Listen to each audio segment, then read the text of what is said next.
The Hermit by Timothy Shay Arthur.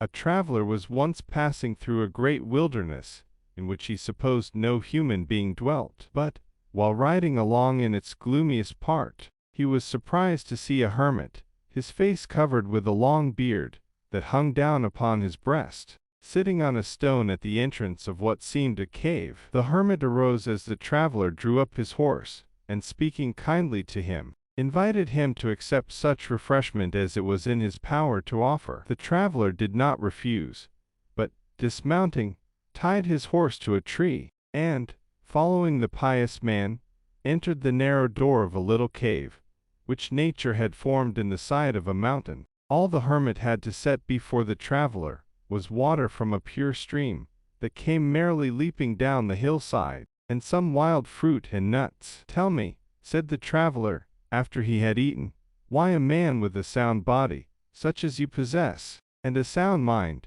should hide away from his fellow men, in a dreary wild, like this?" "For pious meditation and repentance," replied the hermit. "All is vanity in the world, its beauty's charm but to allure from heaven. And worse than this, it is full of evil. Turn where you will, pain, sorrow, and crime meet your eyes. But here, in the silence of nature, there is nothing to draw the mind from holy thoughts. There is no danger of falling into temptation. By pious meditation and prayer, we are purified and made fit for heaven." "Not so," answered the traveler.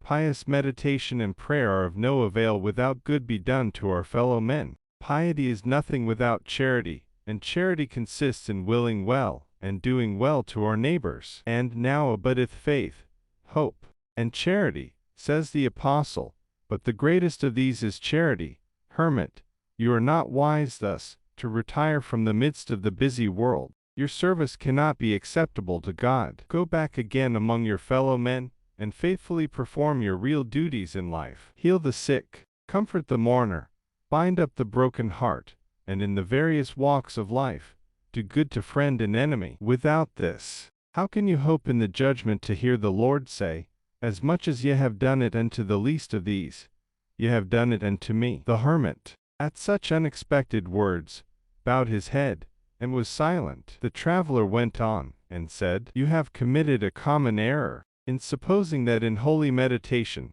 as it is called, there was anything particularly pleasing to God. But reason will tell you why the widow's mite is more acceptable in heaven than the most pious thoughts of idle self-righteousness. Hermit, go back again into the world, and there act your part as a man in the great social body. Only by this means will you be prepared to live and act in the great body of angels in heaven." The hermit could not reply, but still sat with his head bowed to his bosom, and his eyes upon the ground. The words of the stranger fell with strokes of reproof upon his heart. When the traveler returned that way, he sought for the hermit, but found him not at the door of his cave. He entered, but the place had been a long time deserted. The erring man had gone back into the world, and taken his place among his fellows. And he had done right. No man is wise who retires from society, and shuts himself up in the hope of becoming better through prayer and pious thoughts. Only by doing our duty to our fellow men,